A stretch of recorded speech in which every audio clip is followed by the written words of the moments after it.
Bioenzyme Academy, and we are today in Chiguru Farms near Bangalore, and it's very refreshing here, and we are here with Jyothi ji.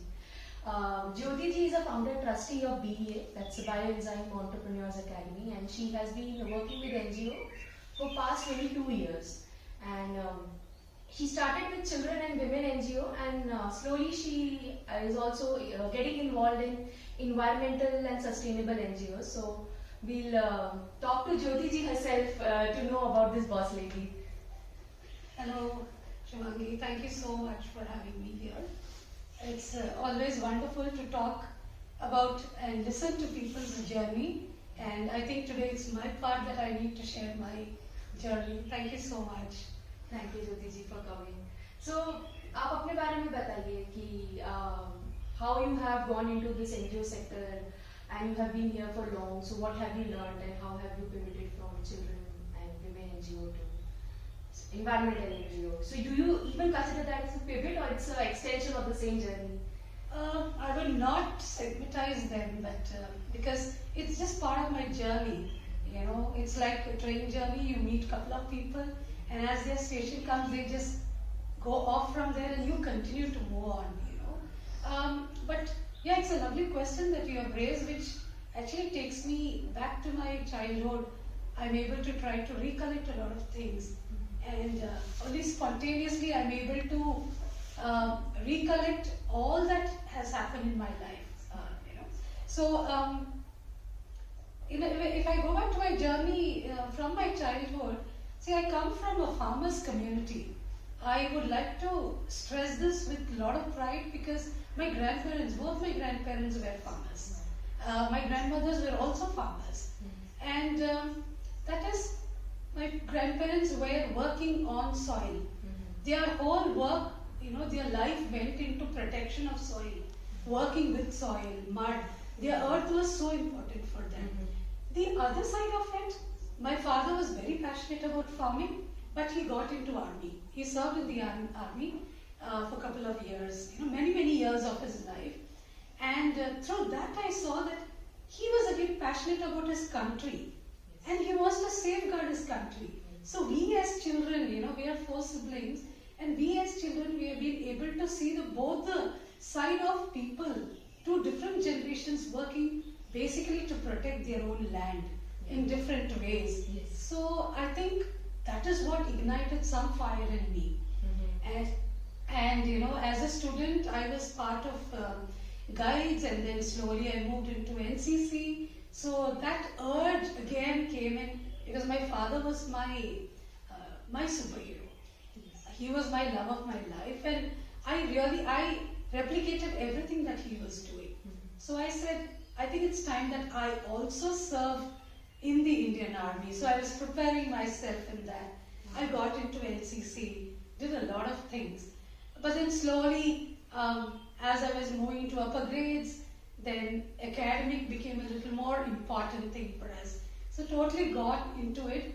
And this dream of mine took a backseat because I was more focused on my education. Okay. Yeah, but then little bit here and there, whatever possible, because one important lesson as a child I learned from my father was that, you know, whenever we are responsible for anything that happens in our neighborhood. Yes. One thing that he would say is never waste food. Even एक दाना नीचे गिर गया, हम बोलते उसके धो के immediately. Within few seconds you can take it and put it in your mouth, you know, it doesn't harm you. So we grew up like that. So when he said, like, if a neighbor's child is crying out of hunger, indirectly I am responsible. That is what he taught us. And the other part was when, you know, we are wasting water, we are playing in water. And then he would say, I know as children you want to enjoy that, but be very careful because somewhere there is a mother who's walking 10 kilometers only for a pot of water for drinking. So these are some of the values that was instilled in our life, you know, right from childhood. So it was, I would not say it was exhibited every time, but then it was there deep inside us. Yes. It was like it formed its own cocoon, it was lying there. Yeah. But right now when I look at it as an adult, I'm able to easily go back to my cocoon, pick it up, time and again wherever I want, and I'm able to use that. I think it is very interesting, like how our parents and grandparents have taught us to not see us as an individual but a part of a bigger community. So like you said, right, there must be some lady who is walking 10 kilometers. We don't see that person physically, probably, but we always have that thing in mind, and that's why we develop that nature of saving, preserving and nurturing environment, or in fact any resource for that matter. So yes, I think that's something which is very imbibed in us through our upbringing. Yeah, definitely. So yeah, moving forward, I accidentally stepped into NGO, I would say. I really didn't know what was NGO's work, what they are doing, but wherever possible, we were just doing our bit. Again, I would always, here you will notice that I'm always banking on my father. Since he was in the army, he would come home only once in 2 years, once in 3 years. We would have grown up by then. We ourselves would not recognize how my father would look. You know, there was an incident when my father came knocking at the door when he was coming on 3 months vacation. So we went and opened the door and we said, okay. We shut the door, went back and told my mom, there's an uncle standing outside. So it was like that. So for us, it was more of his teaching which was always with us. So I would take more of references about my father whenever I'm talking about it. It's not that my mother did not contribute. I would say equally my mother contributed, I would say more than what my father did, because my father was a provider, but the whole nurturing was done by my mother single-handedly. So bringing up 4 children without the support of the male being at home is not very easy. But she took that challenge, she was able to do it. And I've seen as I mentioned to you, my grandparents being farmers, there are small memories that I could relate to. How my grandfather would use natural things around him in farming. You know, there was no concept of money, because it was more of concept of exchange of kindness. You know, किसी के घर पे दाने नहीं है agree harvest के लिए, या कुछ पौधा लगानी है या बीज लगानी है, उनके पास नहीं है, तो it was only out of kindness it was given.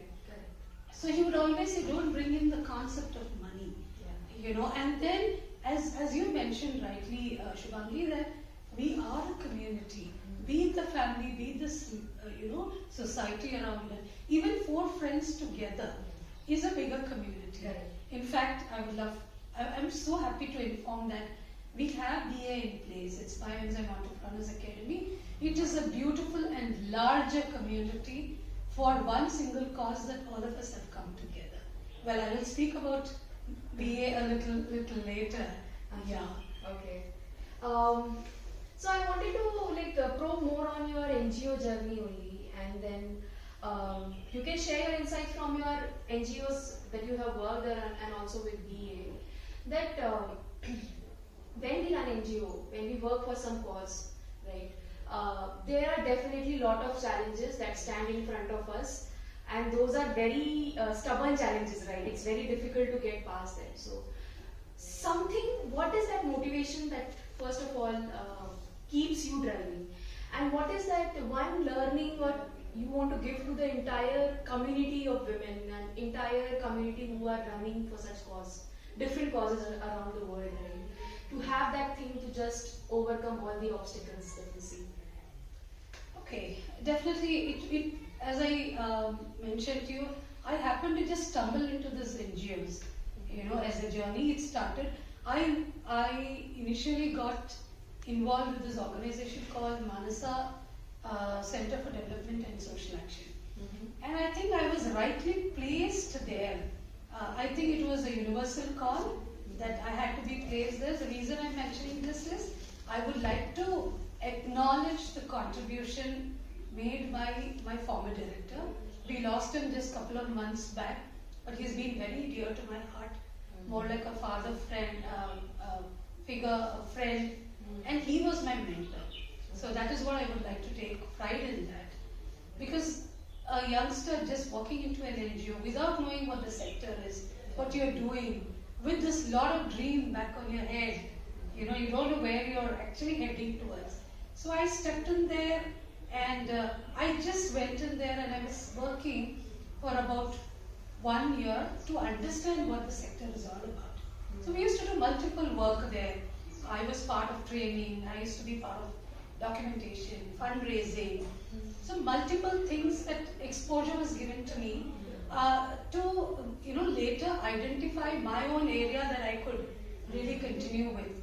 So so training became very close to my heart. Apart from that, you also mentioned about challenges. I with journey about 22 years in the NGO sector, I've seen something is that many organizations are started. It just starts out of passion that I want to do something. So when after 1 year of my work service in this organization, I happened to see all kind of people that we are catering to. It could be urban poor, it could be rural poor, poverty, it could be education related, nutrition related, and it was like a cold war in my head. I said, what is this reality I'm seeing? Because we never got a chance to see this part of the society at all. Yeah. So I said, what am I doing? What is the luxury that I have, and why are they suffering, and what can I do with that? So as an individual, I learned that I can't do anything. But then I always remember, reading this quote by Gandhiji saying that if you need to bring in change, it should happen within yourself. Only then you can bring in change. Be the change you want to be. Yes. So I think that is where I bank on the values that I learned, the principles that were set in my life, and I was able to easily pick. So one of the things that I learned, and we as family, we learned is, any point of a time you get a chance to give back to the society, I think you should just go out and give it back in any form.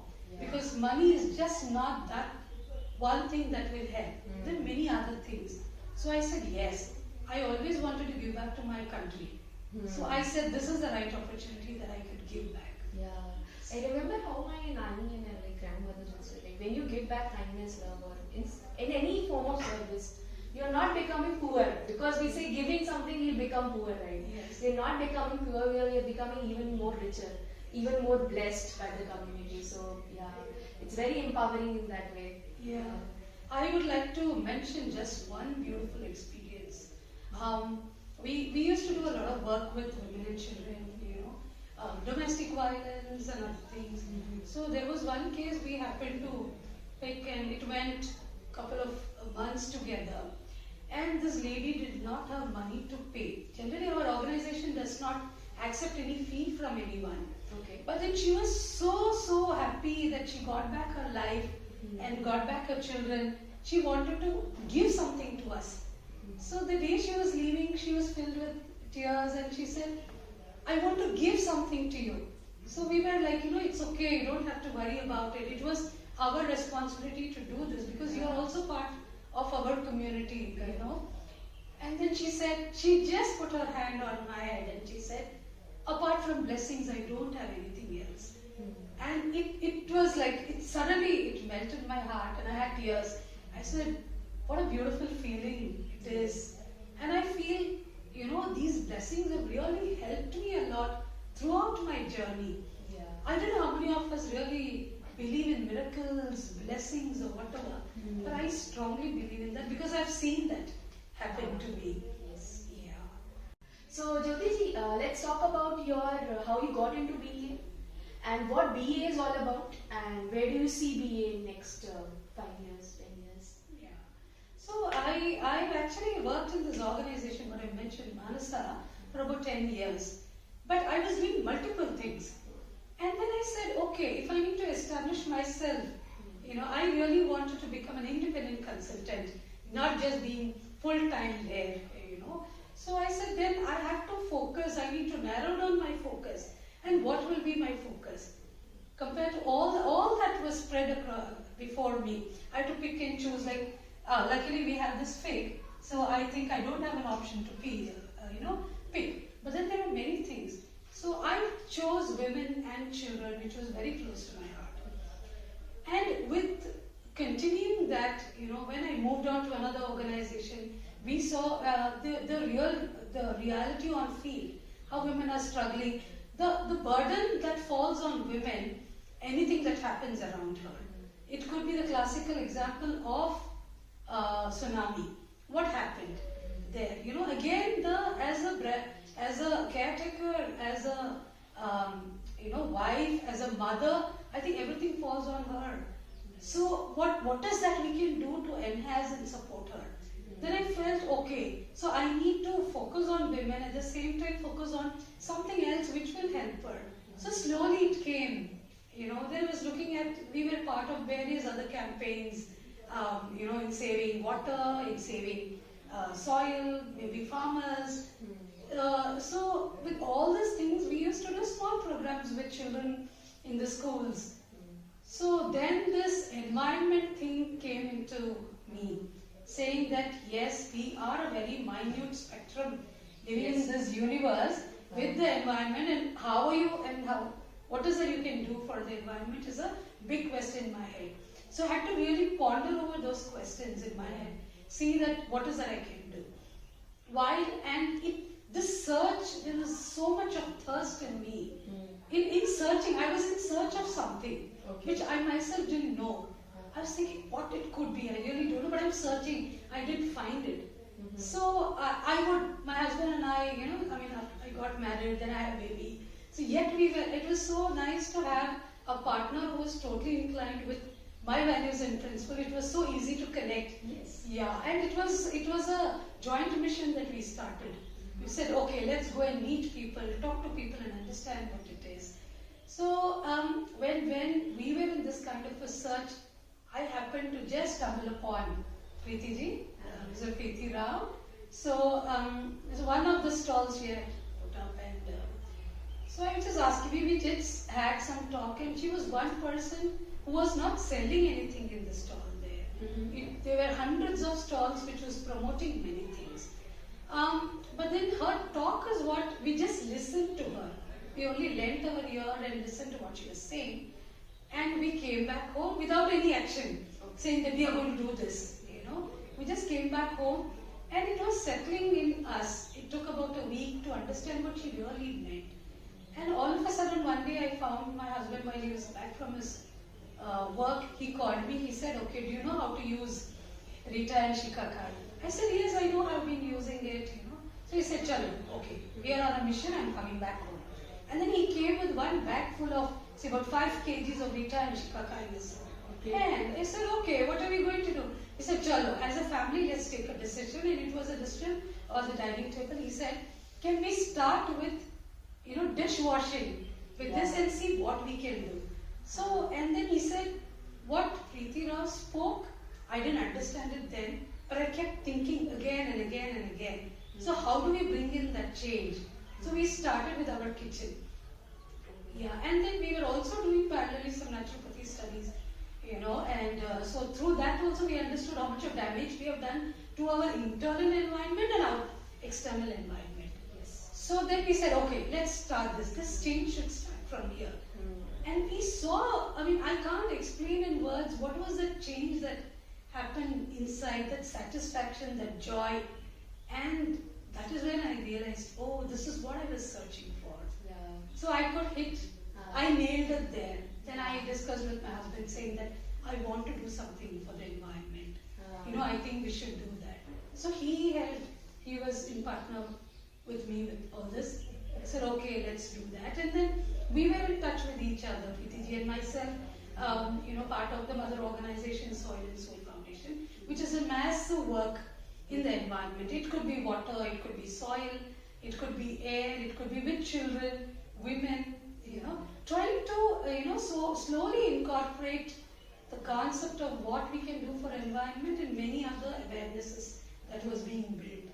So, so we sat, we spoke, we said, because it's a big task you need to do and we cannot do it as single individuals. Yes. It needs a community effort here, because I think even Preeti ji and myself, we strongly believe in this concept of Ubuntu, which comes from the African proverb, because nothing happens individually. It is the concept of community. Correct. Yeah, so that is where I think BA, it was born in our thoughts, and we are visualizing. And today I'm so happy to see that we have completed 3 years, Wow.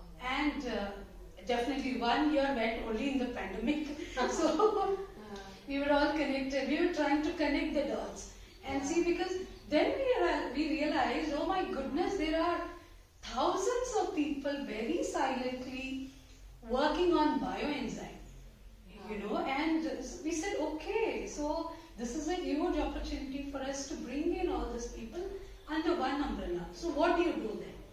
Obviously, then you need to form an organization. Just to cut you off, sorry for 1 minute. For just to reference for the audience who are new to BA or don't know about BA. So let's first talk about what is bioenzyme very shortly, and how it is, how do we make it, how it is helpful, and then we'll come back to this. Okay, then I would like to give you an experience, Shubhangi.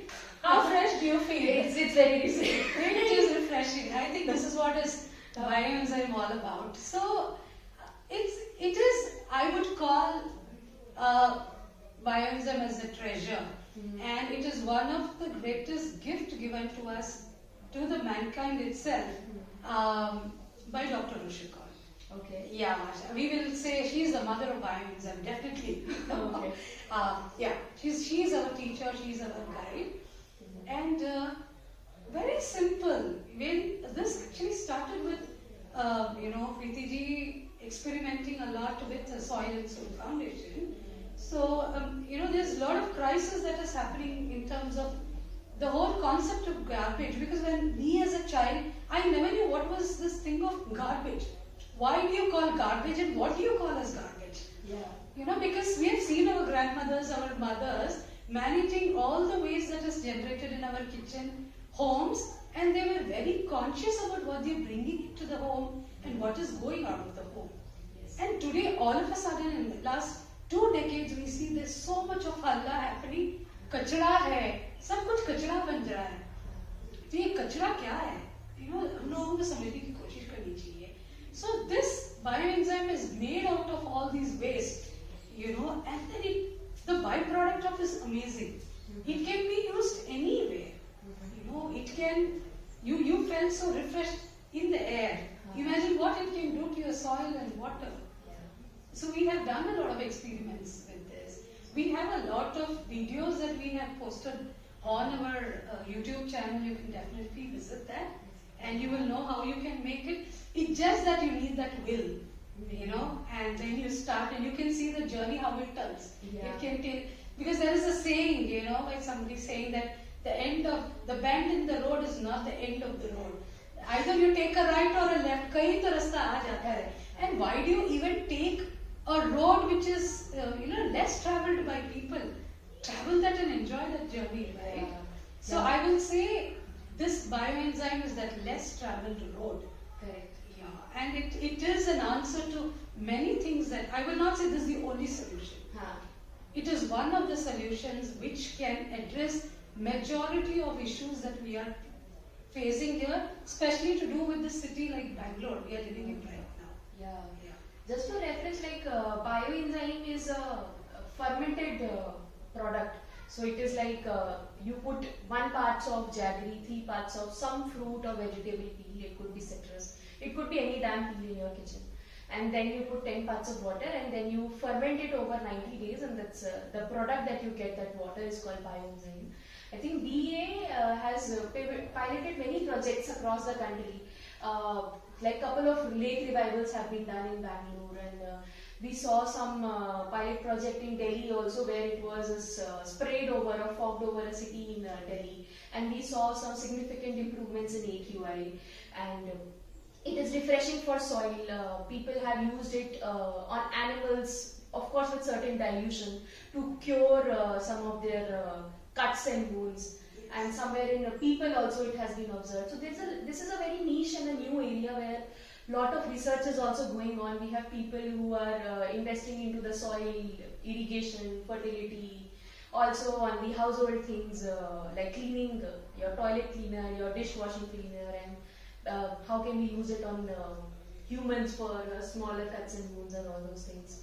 So I think, yeah, that is a big, vast area. If you are interested, contact us on our page, and we can guide you through it. So we come back to Jyothi ji. Now, can you give us idea on what kind of projects in BA you have led, and how do you see this organization growing, and how will you motivate people to join you? Of course, yes. As I mentioned, we are only 3-year-old, but then it's like a teenager. But we have done massive work in the field of bioenzyme.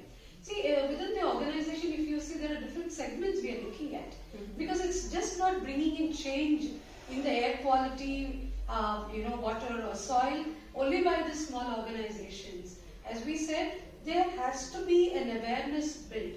See, through our journey, we have seen many people who are consciously living about, they are caring about their environment, but they don't know where to tap on for resources. What is the alternatives? Like many householders, it could be youngsters, in the apartment complexes, within their own spaces, they want to bring in some alternative changes there. I want to replace my toilet cleaner with something else which is natural and which will not pollute my water body, also the soil. Then what do I do? So we are looking at 2 different things here, or 3 things I would say. One is totally action oriented, where we plunge into water bodies or soil and make that direct impact. So that is one thing we are looking at. Second part is, can we create awareness so that people are able to make it within their homes and start using it. Until unless you don't experience, then how do you talk about the impact it's made, right? So awareness building is very, very important, and we start from the very young age. So education starts at a very young age for children.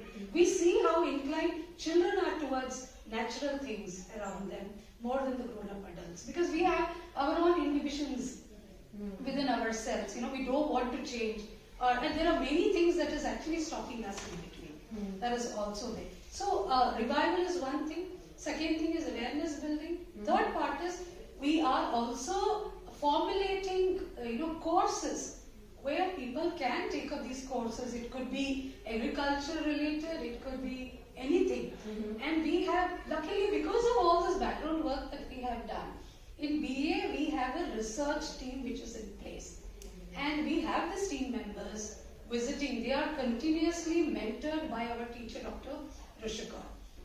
So, because see, anything that you do, you're talking about, we just spoke about, we mentioned about the Delhi initiative. You know what is happening in Delhi. We have a lot of fear that beautiful city like Bangalore can turn into another Delhi, another version of Delhi over a period of time. The days are not very far. I feel if we continue to move like this. So there is a need for us to immediately bring in some, we need to intervene. So we actually saw 65% of change in the air quality when we did the spraying of bioenzyme or fogging in Delhi. So similar thing happened, we have done projects in Indore where we have identified this kund.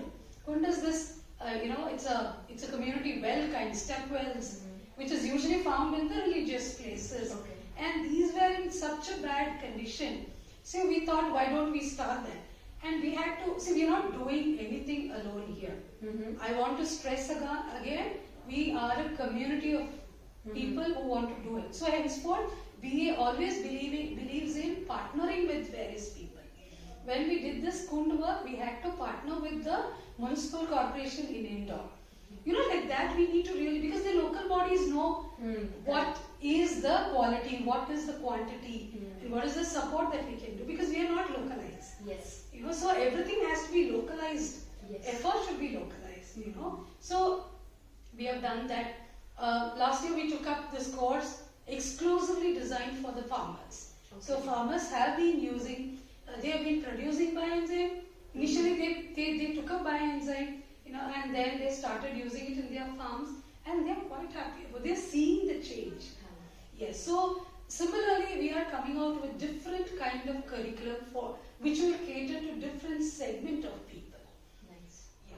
So this is some of the things, because see, anything that you do, even if we are going to talk about the quality change in the soil, the agricultural land, the produce, then we need to have something in writing.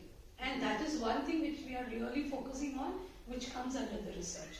So we have a panel of scientists, researchers who are in our organizations on the advisory board, who are mentoring us, supporting us and guiding us through this. Okay, yeah. So obviously this organization also extends support to all the BA members who are part of it. Yes. So yes, so I think any BE enthusiast can just join in and take advantage of the resources that we have built over the past 3 years and grow over it. Yeah. Definitely. In fact, just to add on to what you said, Shubhangi, is that we are a membership organization. We have a huge number of members being part of it. So we are also trying to train our members in various aspects. Okay. Like if you see, it could be marketing skills. See, any organization, as I mentioned earlier, it is born out of your passion, that urge, that love that you want to give back. But after over a period of time, say 5 years, then you don't know what to do. You want to formalize the whole structure, then it needs a different kind of support required for it. So I feel that is what is here. The aim of Bioenzyme Entrepreneurs Academy was to bring in all the BE producers under one umbrella. I think we achieved that. We have a lot of people joining in who are already producing. In fact, many people have launched their product also. Yeah. So we are mentoring our members. Time to time there are training sessions that has happened. We have one-on-one meetings. Wherever possible, we have different regions, groups that we have created. So we meet them. Whenever we have any meeting coming up in Delhi, we just call people in Delhi, let's come and meet to see what is happening and how we can support. So this is what we are doing right now. Yeah. Okay. Thank you, Jyothi ji. I think we are coming towards the end of the podcast. So one last message that you want to give to all the environmental enthusiasts there, and be it B or not B, what will that be, and we close this? Okay, so I would say, why wait for an emergency call? Yes. Why wait for a situation like Bangalore drought, water crisis, or tsunami? I think each one of us are, there is something very common that all of us are sharing. That is our earth. That's the only home that we all have. And I think each one of us, being the children of Mother Earth, it is our responsibility. Let's not wait for this emergency situation. And second thing, let's not wait for others to come and call us. Let's do our bit. Without we plunging in, I don't think we'll be able to bring changes. Yeah. We have to do that. We have to be the change maker. So it is a loud call from B. It's a loud call from BA and we together. Unless you people join us, we will not be able to do this, make our planet healthier and livable for the next generation. I think we have all lived our life. But what happens to our children and our grandchildren? I don't think we should really put ourselves in that place where our children and grandchildren start cursing us for what we have done. I think at least I would definitely conclude with a statement by my teacher, Sri Ramchandra ji. So he always said, if you cannot make this place better than what it was, at least leave it behind the way it was given to you. So thank you very much. We are looking forward to all of you all to join us. Thank you, Shubhangi. Thank you.